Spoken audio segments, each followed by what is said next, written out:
and once again, welcome to ghprepscholar. Video is going to be a bit of a story time. I've been wondering a bit of a tangent off of basically just making videos and instructions of how to complete different parts of the application process to apply to schools in the US. But today it's basically a bit of a story time to motivate everybody, like what inspired this. So pretty much once again, I'm feeling the final year of undergrad education, majoring in computer science. Basically have in my final year been to so many countries across the planet, literally have done internships at companies at like Microsoft, Google, Pinterest, and currently scheduled to work at Netflix as a full-time software engineer after my graduation next year in May of 2023. So the big question now is what motivated me? Where is all of this coming from? Like why ghprepscholar? Like, how did a young boy from Kumasi, literally Ghana, literally just make it here in the US? So I think just as most of you as a kid, I always had that dream of coming to the US. Like, I never stepped outside Ghana until I was 16 years. Like, I always had that dream of coming to the US. There were little things here and there that always motivated me. I'm sure for a couple of you, maybe motivated you guys as well to come to the US. Like, for instance, little things such as watching Home Alone, like seeing Central Park of New York, or even such as things as like me really liking football or soccer over here, football.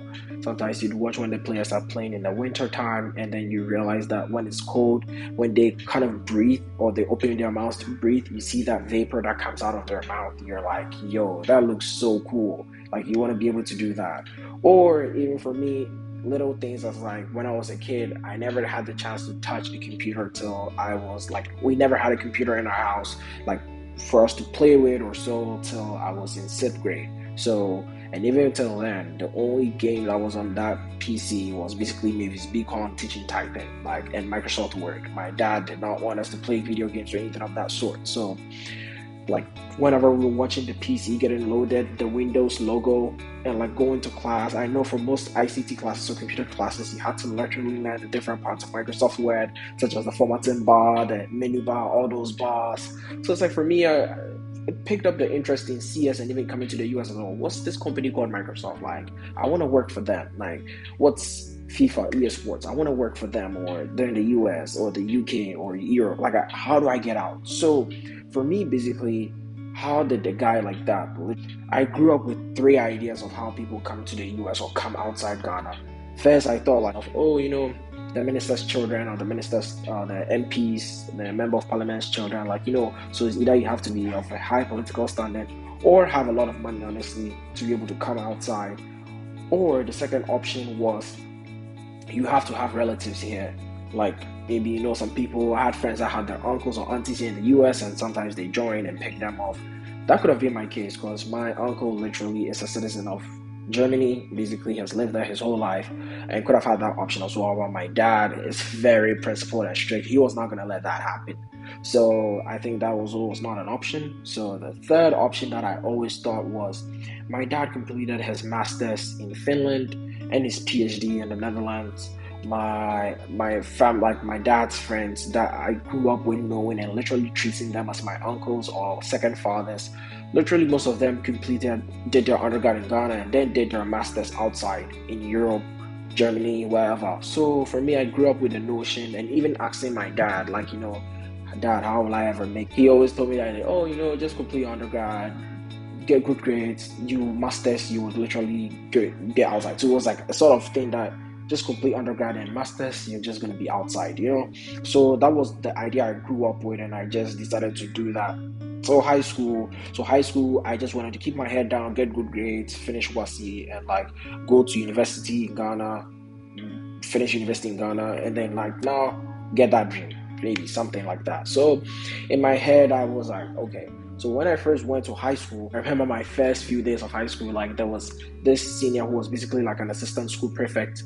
Apparently I heard he had come from the US recently, and then he saw me, and I think a bunch of the seniors saw me, and they were like, this guy, like me, like as if he prophesied onto my life. He was like at the end of your second year, you're gonna go to the US. So I was like, yo, what is that? Like, it's like as if the teachers, like, mind you, I went to St. James Seminary Senior High. It's basically like a seminary as well, so where they train Catholic priest as well. So the discipline was very high. It was very strict. Like basically, like it was. So I was like, okay, yeah. I mean, like, yeah. He said I'll make it there, but like now a lot of people, like even some of like the fathers over there, they saw my behavior. They were like, you're gonna go on that program. So I was like, what program is this? So basically, it was an exchange program, basically where you get funded by the U.S. government for 1 whole year to go to like a high school in the US and stay with a family in the US pretty much. So for me I was like, oh okay, cool. So let me just stick my head down and just do whatever I have to do and make it. Obviously you have to get good grades, all of that, and make it there. And I think that happened at the end of the second year, but at the start of my second year, this company came to our school called Timeline Trust. So they came to my high school and they basically came to do a talk. So that was the time I started to know about the fourth up way to go into the US in your undergrad, or like as early as possible. So that was the fourth way I had. Obviously, I knew there were other things like the lottery and stuff, but like those stuff, I kind of put it at the back of my head that that's like impossible. Like, dude, what are your chances? Like, yeah. So, but the fourth way, so they came to our school and they told us, oh, you can write the SAT. This exam's called the SAT. That was even the first time I'd heard about the SAT. And then you can go. So it looked very interesting to me. I was like, oh wow, like this is actually a good option. So I was actually like very curious and listening to it. And they were like, oh okay, the price, they'll teach you everything. And so I was like, okay, well, obviously they're not going to do this probably for free. So when they mentioned the price, I was like, oh, definitely I cannot do this. So when they mentioned the price, it was, I mean, now it sounds cheap, but trust me, back in 2014, that was a lot of money. So like that was like, it was $1,500 to $2,000. And now that's like about 8,000 Ghana cedis per how much I know how much that money could have gotten you. So I knew my dad, there's no way my dad would pay for something like that. Trust me. Like I knew, I'm not saying we're coming from like a very like between low and mid income family. So I'm definitely grateful for where my family is. But like obviously like I know some people even have it worse, but I just knew it was something that was just gonna be like we cannot afford it. So I was like, okay, I'm still stuck on my three options. But now there is this exchange program that I'm literally going through the interview rounds, everything, and I got selected for it, fortunately. So obviously that was the way I got into the US for sure. But obviously like my whole approach literally is like someone who was not even in the US. But yeah, so fast forward, I get into the US. I basically come here. Ghana, they only selected like I think 21 people to come here in the US. And even of the 21 people that came, basically like around only 3 of us are still back here in the US. The rest are still in Ghana. And I mean, everybody has their own path. But in the end, like while a lot of like it's an exchange program, it's a year for you to have fun and everything, and the goal is that you come here, you meet other people from all across the world as well, Germany, UK, wherever, coming also to come study. You meet and exchange culture with families, friends, high schools here in the US, everything. So it's like for most people it was a time for them to have fun, enjoy the US and everything. But for me, it was like I came with a different mindset. I was like, no, like I know where I'm coming from. Like I know, fine, it's fine for me to have fun, but I really cannot just have fun. You know, I have to really grasp this and take full advantage of it. Because apparently there are like there were two seniors that had been on the program from my school. One of them came back to the country, and that's how I met him in my school. And he told me I'll be on this program. But the other one was not even continuing doing his education in the US. So I was like, I like this other guy's approach. Like, how do I stuck my head down, basically like even got my diploma here. Like, so I basically even completed my high school here because like they basically collected my transcripts from Ghana, had it mailed over to them, and then they completed everything. I was having great grades and everything, so they basically completed my high school, everything here as well. I did all the activities. So now when I came here, obviously I started to realize the difference, the huge difference in the educational system. Like it was, with no disrespect and everything, I could clearly see why Ghana was where we were and the US was where they are. Like, and it really started right from the education system. I was like, holy moly, like I could sense this. Because even for someone that I was top of my class back in Ghana and everything, I came here. It's not that I was still on top. I climbed my way up to the top. I clawed my way back. But like I realized that there were things that it's not that they're hard to learn, but it's like a whole approach. The way education is approached here was an entirely different pedestal. So like I'll give a simple example for I did science in Ghana, and for instance physics, like let's say Newton's laws of motion, like the first law, basically final velocity equals to initial velocity plus acceleration times time. So V equals U plus GT. So like a typical physics example, like a multiple choice question in exams would be like, okay, given initial velocity to be this, time to be this, and acceleration to be this, find the final velocity. So you just have to just plug figures in, know the formula, and that's it. But here it was different. Like, no, like even the easiest example that I can think of like what it was okay, sure, given the Newton's first law of motion or something like that, if the initial velocity is, let's say, quadrupled and the acceleration is halved, by how much factor would the final velocity change by? See, it's not something you can just put in the calculator and just find out. So it's like, okay, it's not just about knowing the formula and knowing how to put in values. No, you actually really need to have a bit of a better understanding of stuff.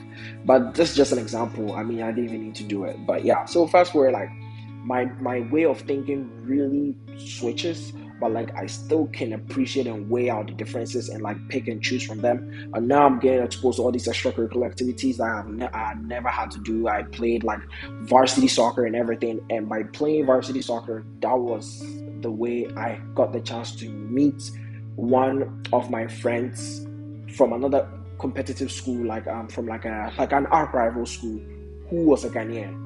So, but he was born in the US, and basically, but that was the chance I met the first Ghanaian family here in the US. And when I met the family, the dad of that kid basically came to the US also as an international student, and then basically to his family. So he saw the passion and drive in me and everything, and basically he was like, okay, I thought the program was supposed to last for 1 year. So at the end of the program, you're supposed to go back. So he was like, give him the contact of this one guy at this test consult place. And he was like, reach out to him. He will let them know that I'm interested, everything. And then they're going to just send me out, just write the exams, write the SATs. But I heard about the SAT because of Time I Trust. I decided to take the SAT and everything.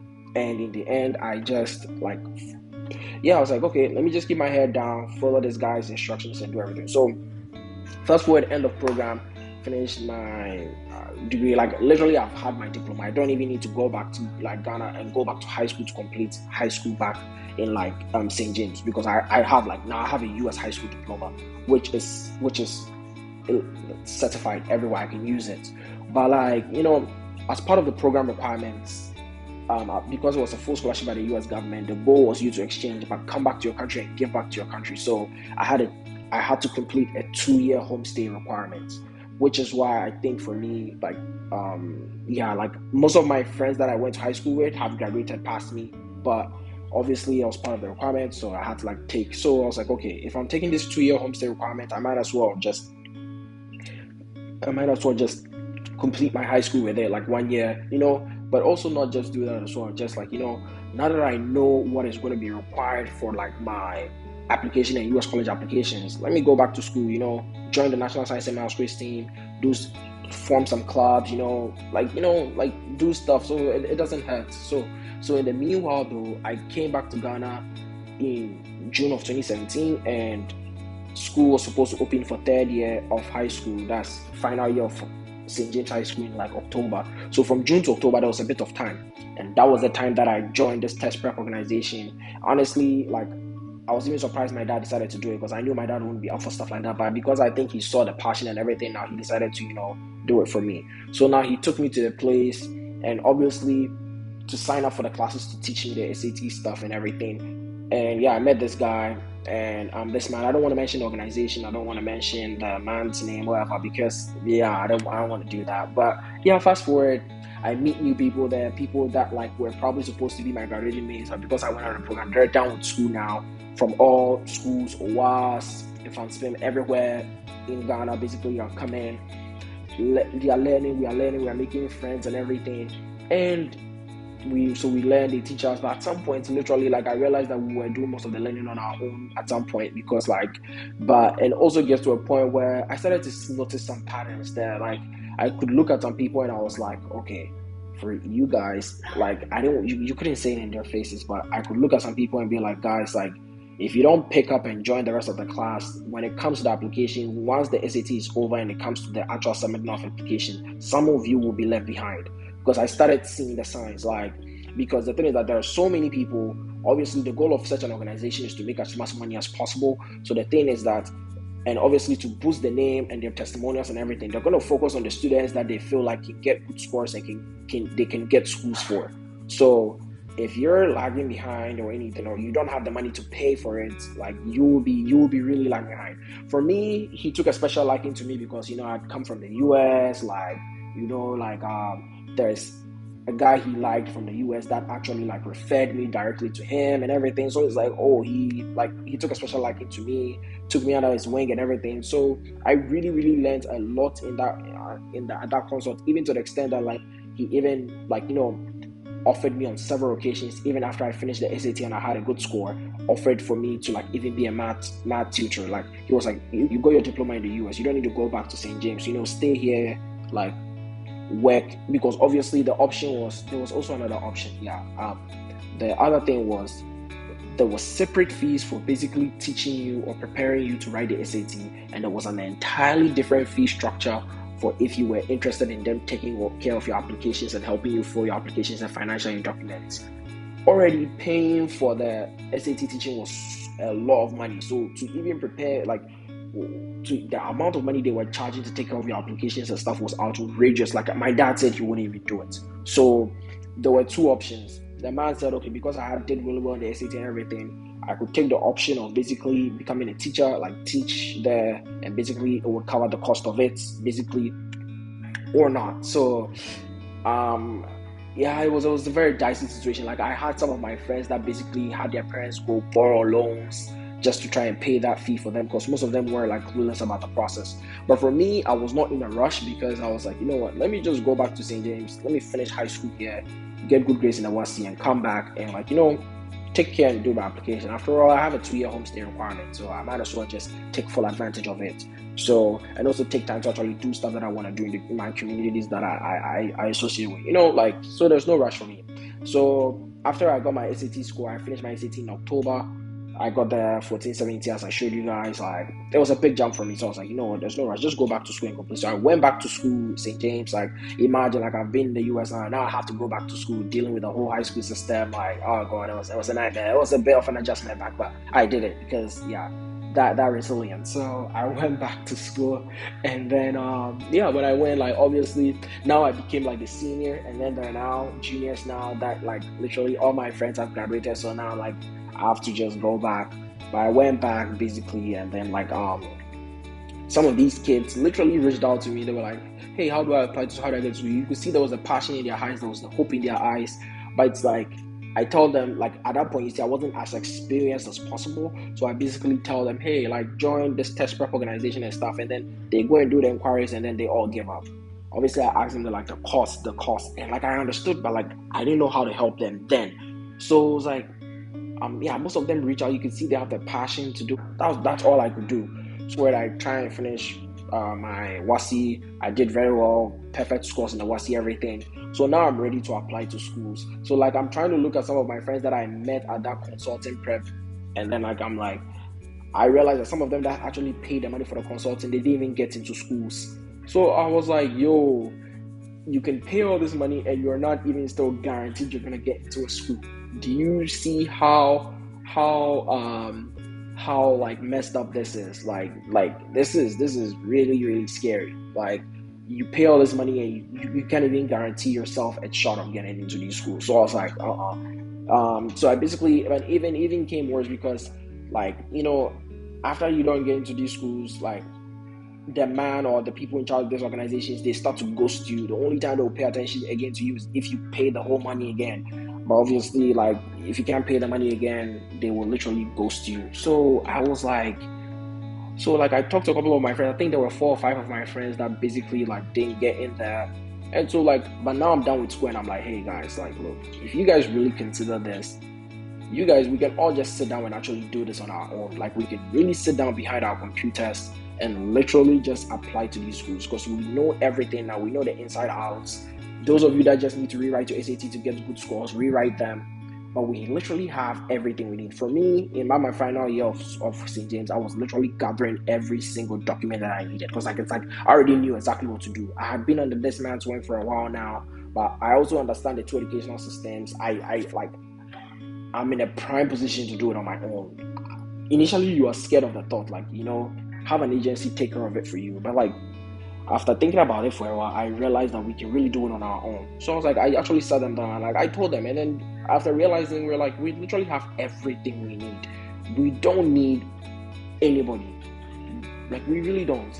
Even to the extent that most of us were almost going to get hired by these same consulting preps because we did all our SAT to teach other people that are going to be coming. So I was like, dude, if we were not that good, do you really think they'd want to hire us to instruct? So we are really good. Let's just sit down and do it on our own. So we really sat down with the knowledge we have, the same processes that I've taught you guys. We just sat down and we just did it. And all of us got schools. All of us got full flooded scholarships, everything.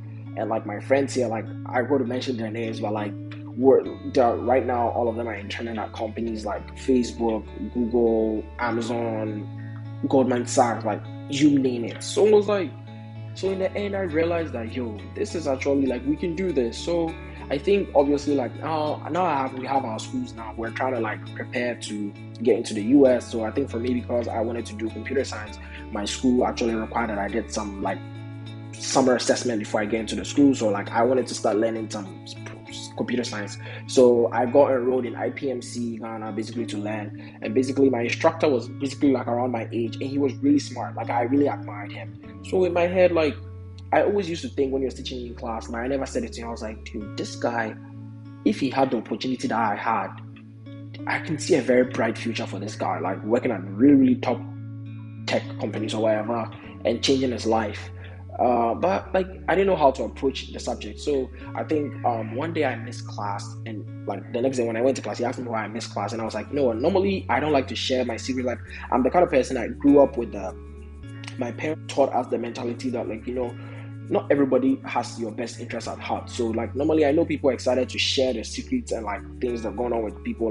For instance, when I was going to the US, a lot of people didn't even know. I didn't tell a lot of people I was going to the US till I was actually in the US. That kind of. I was always that kind of person. I don't really tell people what I'm about to do till I'm already in there, or it's literally done and dusted. Because you never know what. Not everybody has your best interest at heart. Once again, but I mean, you can do whatever you want. So basically, but for the first time, I was like, let me go beyond my comfort zone of doing that, and let me just tell him. So I explained the whole process to him. And basically, when I told him I wanted to get my visa, I literally explained the whole process to him, and he was shocked. Literally, that class we didn't even learn anything. And I was actually happy. Why? Because from that day, now, fast forward now, he actually now applied as well on his own, and now he got into schools as well. So when I heard that process, I was like, wow, this is actually happening. This knowledge can be impacted to people, and people can actually get schools with this.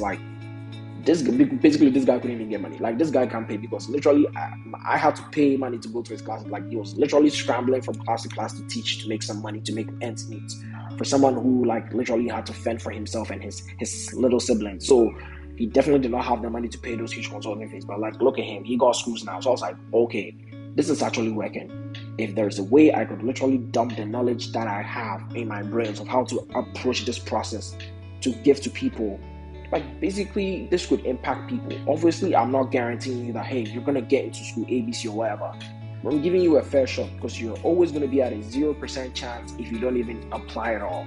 And once you apply, you never know. So I was like, okay. So then my own little sister, I went through the same process with her. And immediately, she got into schools. She got multiple schools and everything. She's currently here as I'm talking to you guys. And not even just her, I helped a bunch of kids as well. So I was like, okay, this is actually working. But rather than just now every single person walking through, what if I had a platform, something I can share this knowledge with? We can have a whole community. We can talk. Everybody can help each other. You don't have to be part of a test prep organization to be part of this. And give content out, give information out that can help kids. Help people be where I used to be. Dude, I was like, wow, this is actually all coming out to fruition. So for me, that inspired the idea of GH Prep Scholar, honestly. And this is my way of giving back to my country, because while I was leaving my country, because of the exchange program I went through and everything, I've always had it in my heart of like the desire to give back to my country, but I never really knew exactly how to do it till, like, all these things started happening. I was like, maybe this is the way. Like, this is the way.